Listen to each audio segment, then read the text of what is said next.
Hey, what's up, guys, and welcome back into episode 15 of the CSPN podcast.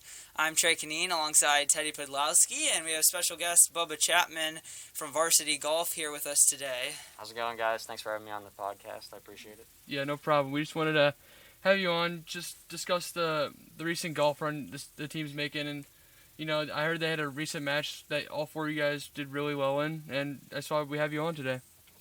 Yeah, we did pretty well at districts. All five of us made it through to state, and we're looking forward to hopefully playing well at Sedalia and maybe coming home with the title. Would be nice. Sounds good. Yeah, Bubba, you might have to grab the mic here and hold it. I'm sorry. You're good. We had to have terrace. That just doesn't work 100% well. No problem.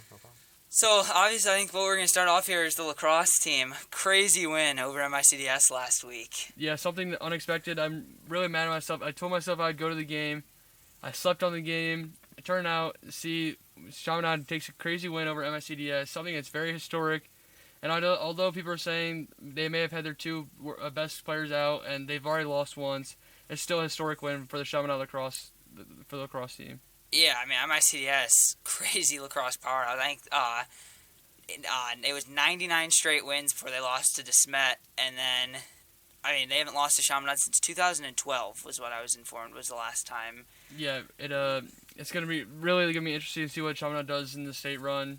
I know usually it's just a fun competition until someone reaches MICDS and then they're gonna lose, but it's a real chance that MICDS isn't just a powerhouse that we know them to be.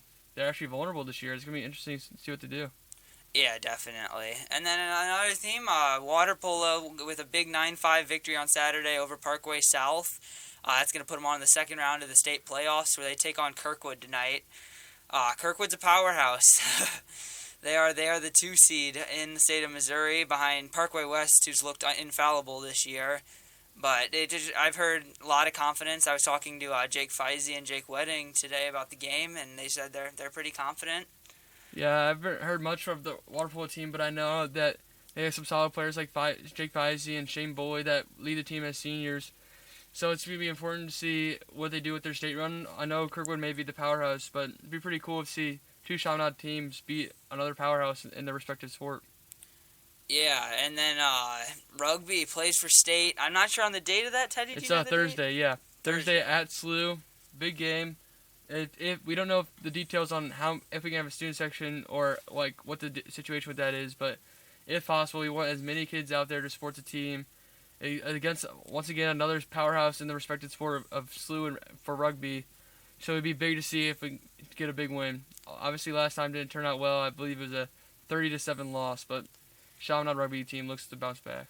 Yeah, I said I've done a great job keeping up with rugby, but got to see. I saw Mark Scott took some ankles in the last game. Yeah, with our Chaminade photographer JG Flicks, John Gronsky, shout out to him, Jr. Takes some phenomenal photos. Yeah, and he got a great picture of Mark Scott absolutely destroying someone's ankles. It's just crazy. Yeah, I think Mark ended up posting it with the caption, I still don't know where number 13 was going. Yeah, it was very interesting. Great move by Mark. One of the best players on the team. Yeah, definitely. And then the reason you're here, Bubba, Yeah. golf Class 5 district champions yesterday. Golf team's looking good, man. Actually, if I could touch real quick on the lacrosse team, I feel pretty good about the future of the program. I know there's some good freshmen as well, Andrew Benedict and some good players. So yeah, I believe Nick Pond is also part of that squad. Yeah, heard he has a mullet now. Yeah, he's got a crazy haircut. I saw him today during Meta Group. Is he rocking the mullet now? He is rocking the mullet. Don't know how that's gonna fare for him, but you know he's got to roll with the punches as a freshman on a varsity team. It's just how it goes. It's a bold play, man.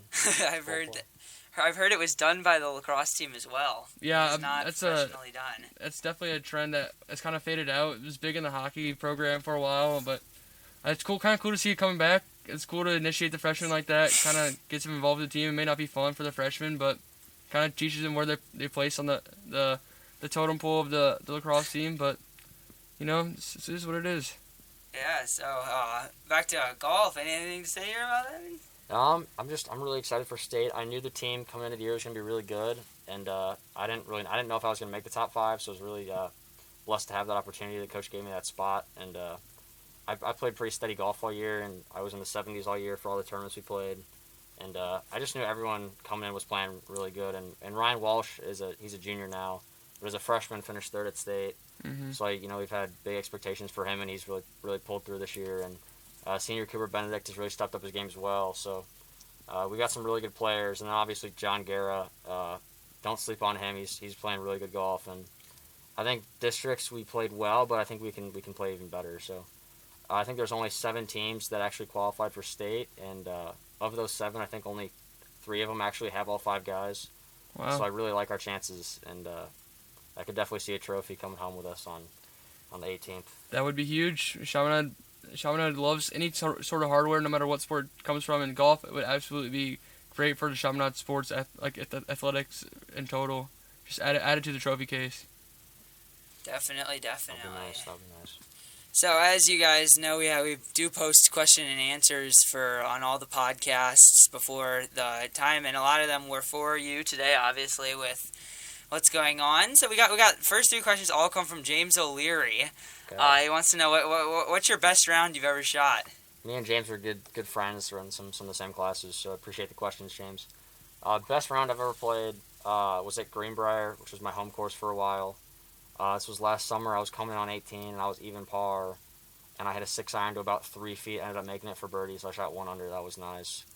But that was 18. But my best 9-hole round earlier in the season, I was playing a JV match against MICDS, and I went 5 under on 9 with a hole-in-one, so that was pretty good. Wow. Hope that I can channel some of that energy this week.